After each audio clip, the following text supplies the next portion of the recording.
How did you do the lightsaber sound? What? How did you do the lightsaber sound? Every time I walk into a room. Hey guys. Let's get some house lights for a second. I want to be able to see people's faces. Anybody with the house lights? Look at that. Wow. All right, come on. Kill the house lights. Kill the house lights. Welcome. Who are our first timers? Now the house lights are back. All right. Welcome to our. We're so sorry. For Sebastian. Sebastian, are you here? Is he here somewhere? All right, yeah, sorry for Sebastian. We love him.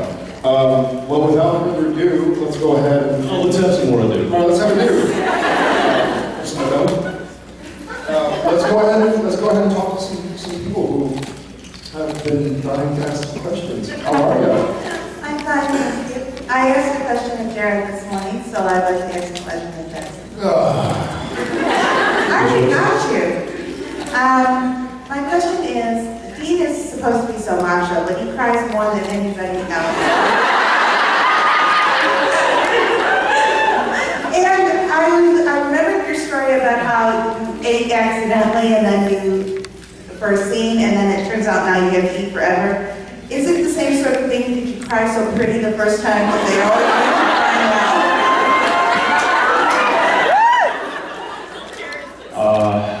I am a victim of my talents.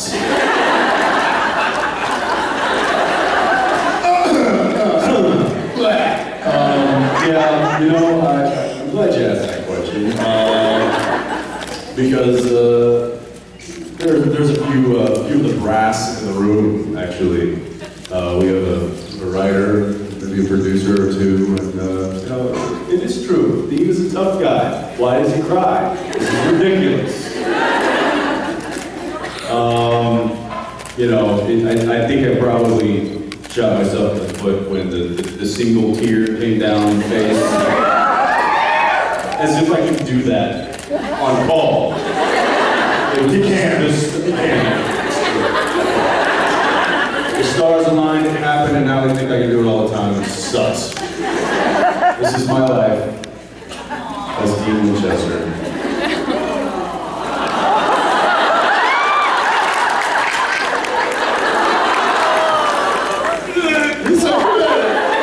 See, that's how I really cry. It's not the stoic, Steve, you know, the one tear. It's really. Jesse's crying against snot and spit and projectile. You know, I really good cry. Answer your question. I'm all emotional. How you doing? Sorry, I'm gonna stop laughing now. I had heard some rumors about Jeffrey Dean Morgan wanting to come back on the show somehow, some way to vindicate John Winchester.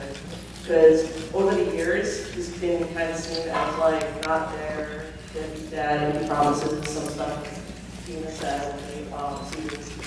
And I'm wondering, not only your thoughts on that, but if Jeffrey did come back as John in some capacity, how would that be to vindicate like he was really the father and not like, you know, a deadbeat dad and he promises? Go ahead. I'll hear that. You're saying, is he this one? No, what if John came back and how would it change the dynamic of the relationship and how would it be, we would have, you know, jump right into the Because I heard rumors that Jeffrey Dean Morgan didn't like how John was starting to be portrayed over the seasons as a father that really wasn't there, taking care of his sons, always on the Jim for Bobby's, and all this stuff, and he wants to come back and kind of vindicate why that's happening. Yeah, I also heard a rumor that I was married to somebody else that's not my wife, too. So I wouldn't believe everything you read or hear. I don't know that that is true. I still talk to Jeff. I think he's very happy with, I mean, he loves the show and he's always said, hey, I figured I wouldn't bring me back yet. I'm like, Jeff, you're a little busy. You got your own show, you got your own thing going on. Just be happy. He's like, I know, I love you guys, I love that show. 1 second, I'm going to try and put us from your mouth.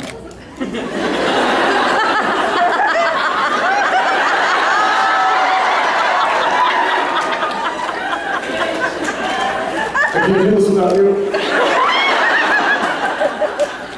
Oh God, Jared, come back, please.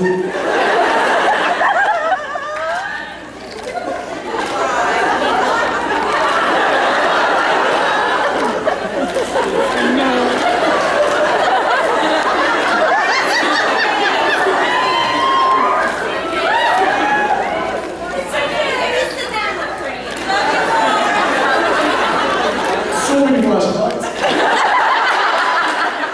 I'm back. Anyway, what I was saying.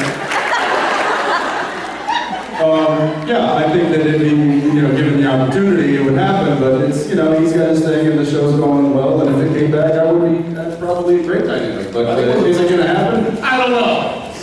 Where did you go? I think one of the funny things is that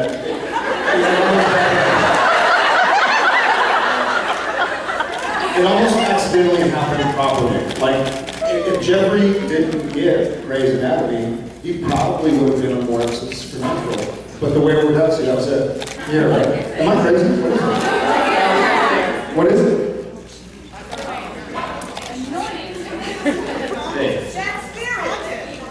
What is it?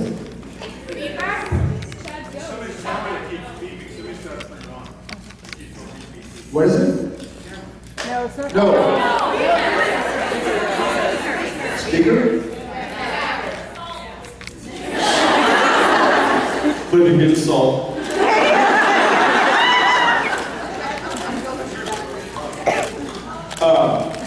Had he not gotten other jobs, he would have been on more episodes of Supernatural. But I think it actually worked out for the better that he wasn't. We all love Jeff. I love Jeff. And I love John Winchester. I love the character. But I think it's better the way it worked out. I personally think so. I think had he been around all the time, we would have detracted from what has now become the story. Thank you. Thank you. Hi. Hi, Ken. How's it going? Good. How you guys? Great, fantastic. Yeah. Now the drumming is Now that he's back, I'm good. I was just wondering if you guys would like.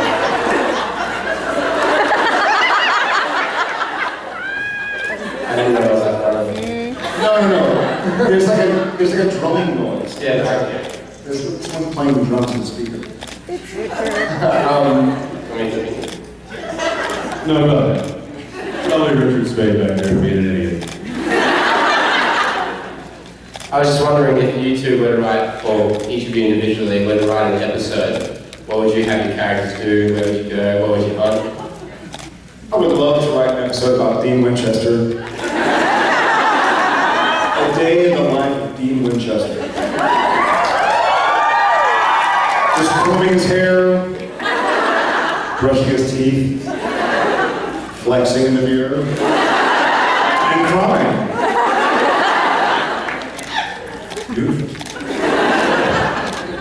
Yeah, and I would add to that, it was just a day in the life of Dean Winchester on vacation in Hawaii. Lotioning himself, having a little drink out of a coconut thing, getting another drink out of a coconut thing. I think he's looking for a serious answer. Yeah, you know what? Sure. A serious answer. A serious answer. I talked to this the other day with one of our writers who's here now, who's visiting set, Robbie. Reveal yourself, Robbie, but not in the way you think. He's somewhere. I can't see. There he is. He's sitting in my seat. Ah, there he is. He's hunkering down. Put your ass back in the writing room. Who the hell let him out? What? But he asked, I'm selling you out, he asked if I was thinking about like directing or writing or some other part of the business in regards to the show. And I've thought about it. I have cool ideas or I've had stuff I'm interested in, but I don't think I'm interested in writing an episode of the show. Nor do I think I'm necessarily interested in directing an episode of the show. I feel like I really enjoy acting on the show, and I like to kind of focus on that. I don't necessarily have to go out yet to write or direct, me personally. So, but if I did have to write an episode, I'd probably write about Sam on vacation. Yeah, I mean, I kind of joined Jared in that. that sentiment as well. Like I have a lot of respect for the writing and the writers that what they do. And I mean, I feel like it would be the same as asking one of them, like, when are you gonna play a character on the show? They're probably not too many of them would jump at the opportunity. There's a reason that they're good at what they do, and it's because they're doing it, and there's a reason we do what we do, and it's because this is what we like to do. And I think that as long as there's a nice marriage there between the two, there doesn't need to be a whole lot of crossover. I'm not suggesting you'd be better. I'm just Well, good, because we wouldn't. I appreciate that. Very cool, man. Thank you very much. Cheers, man. Thanks, man. Hi. Hi. So my question, over the last, all 8 seasons really, especially in the last season, we've seen Sam and Dean at odds a lot. And thankfully, I love the finale, love the way we saw them come back together again like that.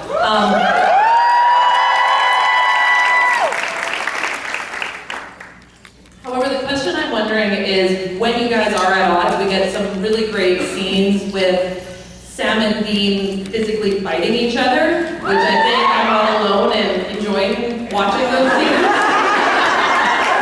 And just kind of wondering if maybe you guys would want to walk us through the choreography that goes into one of those scenes at all, or... It's a really, really big bag of gummies for you if you'll do it. You want us to get into a fight? Yes.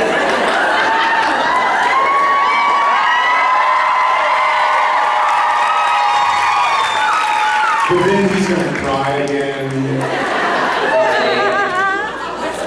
I will talk about the way the fight scenes usually go. And for a while, for a few seasons, it's almost as if the fight scenes were written out. It's like Dean punches this ghost, that then tackles the zombie through here, that then the thing stands up and kicks him in the groin and throws him over a table. And it was written out as if it was going to happen that exact way. But when a fight scene is specifically written out, if it's like a brawl ensues, then it leaves more flexibility when you actually have to go make it into a TV show. Because sometimes there's not necessarily a table in the room that they're supposed to smash through. If you add a table into the room, then that's going to make it less likely that the other scene can be filmed in that room later in the script or earlier in the script. So you kind of have to be able to, we have our stunt coordinator, Lou, I don't know if Lou made it, but between Jens and myself, the director, our stunt coordinator and our stunt guys, we'll try and marry the words on the script with the best possible replication we can to keep the intensity and to keep the purpose. And I think one of the things Kripke said way back in the beginning is he doesn't want this show to be about two kung fu brothers. Like it's not the fighting and fight scenes are part of the show, but it's not a show about fight scenes, you know? They're used to serve a purpose, so we don't need to do 45 minutes of fighting or 15 minutes of talking. You can watch UFC if you want that. This show is more about, the fights have to serve a purpose. It's to subdue a bad guy, or to get through an argument, or to get into a new room, to discover what's there. And so the fight scenes, logistically, might be a little more boring than they come across on camera. Thank you. Yeah, thank you. Yeah. Do you have anything to add? Nope. Okay.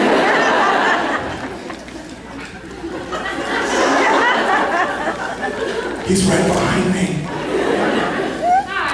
Hi. So I was wondering, when you guys do like the emotional scenes, how long does it actually take you to get to that place? And has that changed over the 9 years you've been doing the show? Oh, he didn't cry. Yeah. 1 second. Exactly 1 second. No, it depends. It depends on, like, for you know what?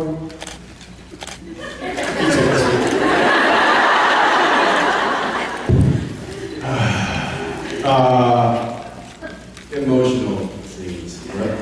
Thanks. Thanks. It really depends on, I guess, the scene and the way it's written. Sometimes there's a scene that,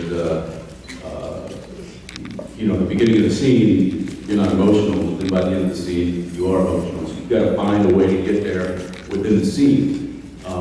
You know, you can't get into it before they yell action, and then you're already emotional when the camera start rolling and they yell action. You know, that's that would be, that would be easier to do, because then you can just do whatever you put in. You listen to music that gets you emotional, you can think about something that might get you emotional, you can really just kind of get into your own headspace to get you where you need to be when the camera starts rolling. But what's tricky is when you're not emotional in the beginning of the scene and you have to get there within the dialogue. And unfortunately, our characters are written very well, and you know, we are so close to not just each other off camera, but we are also close to our characters and how their relationship is on camera. And I think we can very easily tap into the emotion of those characters after doing it for, you know, over 8 seasons. So it definitely has gotten easier to get there, but it's always hard to come back from getting there. That's the difficult part, is to turn it off once it's been turned on. And also our directors that still come to do the show, we have a couple new ones a year, but for the most part, they've been with the show for a long time and have done many episodes. And so they know, especially like Bob Singer who's here today, he's directed so many, he knows that we're doing a big,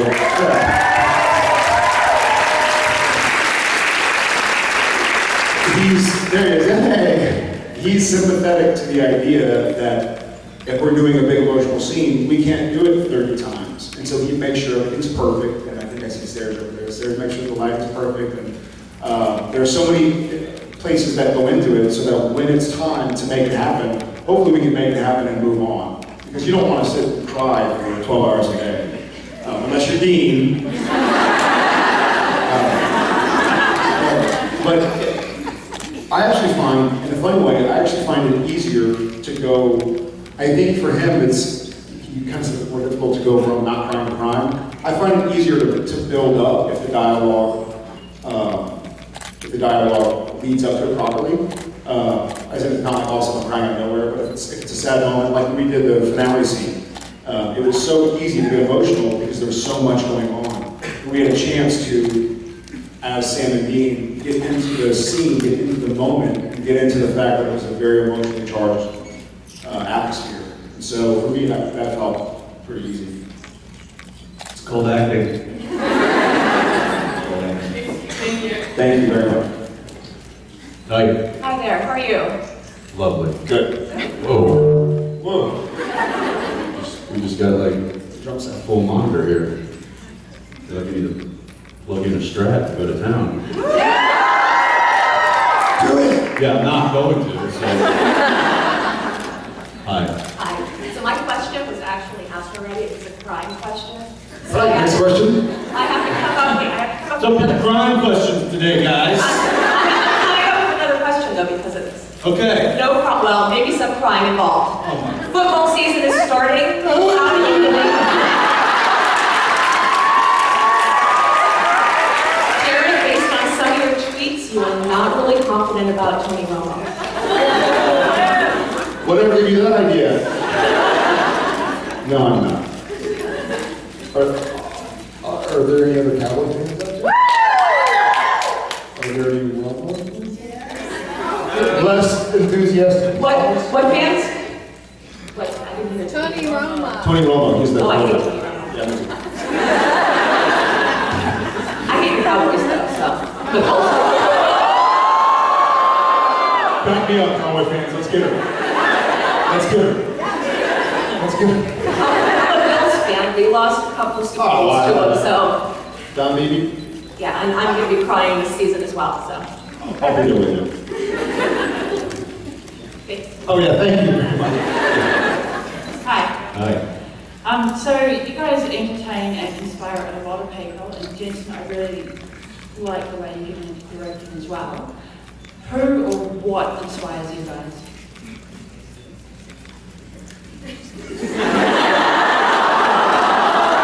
Not Jensen. There was something on his leg. I mean, I don't. I think that there is inspiration found constantly. I think that you know, we just find different things daily can inspire you. You know, whether it's a moment with a friend or a family member, whether it's a movie that you're watching, a book you're reading, a TV show, music you're listening to. I think that I tend to find, you know, if I'm understanding it correctly, I tend to find inspiration that kind of gets me motivated and stuff from all different facets. You know, it can be just a nice little subtle acting direction from Bob Singer. You know, that just motivates the hell out of me, right, Bob? Right, Bob? What's that? Sometimes he said if you say so.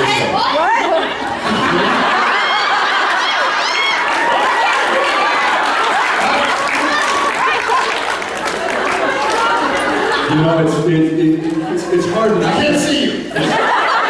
It's hard not to find inspiration from this. Jensen.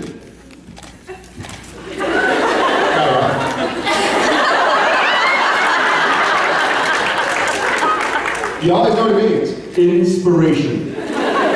You know, hey Bob, you know, look, it's a long time on that close-up there. I'm not saying anything. There's a lot of egg yolk just dripping down my face. At what point would you like me to start talking? What? I can't understand you. Okay, so I'll just take my own cue then. That's good. Thanks for the inspiration. I can't see you. In all seriousness, that we do love to tease about, not going to be up to. I get inspired by real life events, like stuff you see on the news. And what popped in my head when you asked that was the man with the gun at the school in Georgia who ended up not shooting anybody because the bookkeeper said basically, listen, I've gone through some trouble too. Yeah.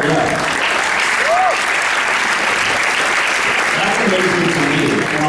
On a very human level, she was able to talk to a guy who was on the brink of doing something very stupid and very hateful, and kind of say, listen, I've been in the dredges too, I've been in a slump too, you know, and she mentioned how she had been suicidal, and she had been going through a breakup, and she talked this guy off the ledge, and no one got hurt, no one got shot, and she was able to, on a human level, do what I think acting at its very best does, but just communicate to somebody else who can say like, oh God, we've all felt like the world's against us. But you know, you put one foot in front of the other and try to get through it. So that's kind of what inspires me. Thanks. Yeah, thank you.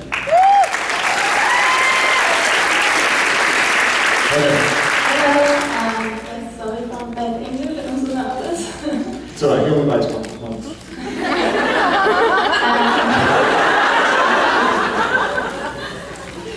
I was wondering, when you first get your script for your characters, Sam and Dean, what were you thinking?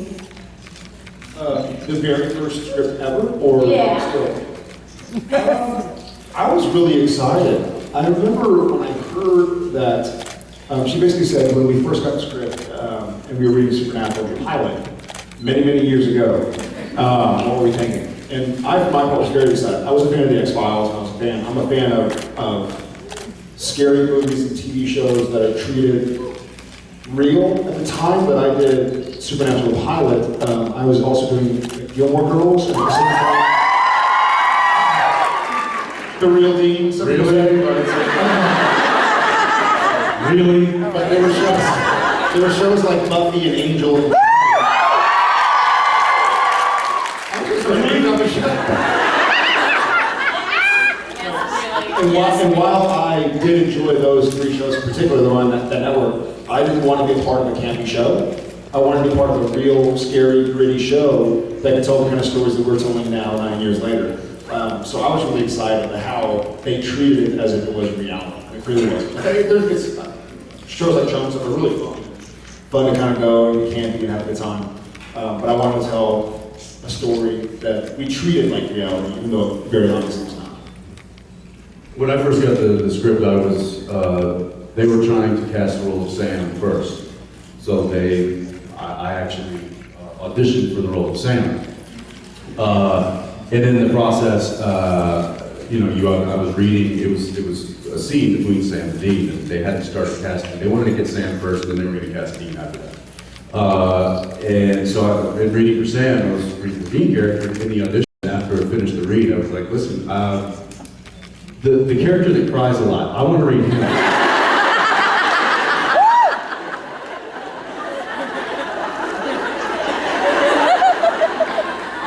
And I broke down and then I gave you a roll.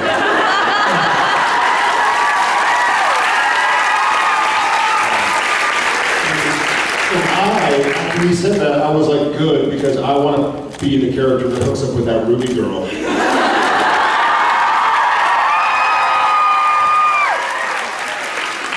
Well, what I did with it now,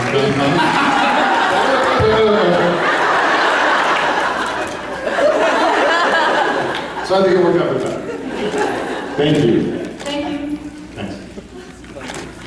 I beat that. Hi there. She's the Impala, and it's awesome. I got my high beams on now. I see that. yes, you do.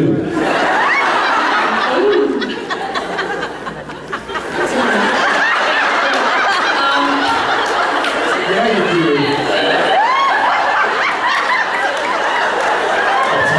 You want to sit beside me again too?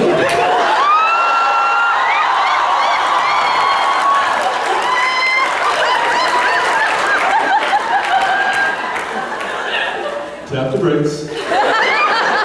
Slam the brakes. Okay, I actually have a very serious question. I'm currently working on getting into film, and I completely respect and think your relationships with your wives is beautiful. You seem like amazing fathers, and I want to Keep going, keep going. And Don't stop there. And I want to be able to raise a family while working in film and working 14-hour days. All my professors tell me it's impossible, you're not going to be able to do it. And I'm wondering how you guys do it and what advice do you have to me to do it? That's a great question.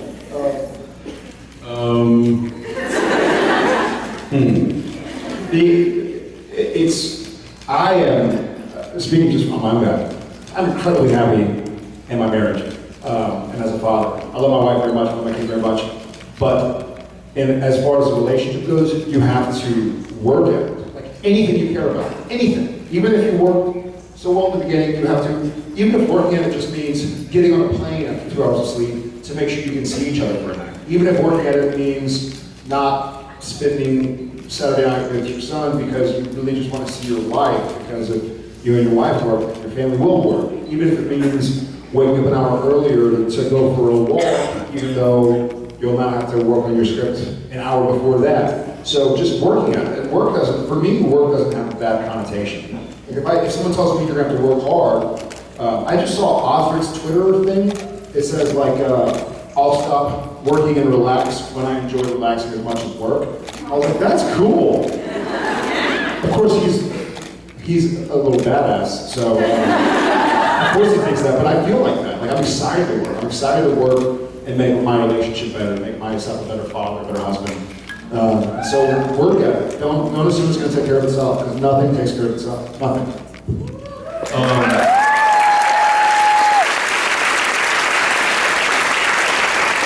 You know, I'm going to use that question and take an opportunity here. How much time do we have? Anybody? About a half? All right, perfect. You know, there's somebody that has been that has been in this industry a lot longer than he and I probably combined. But has been with the show since day one, and I wanted to have him come up here and answer a few of these questions. And probably much more eloquent than we could. Ladies and gentlemen, the real Bobby Singer.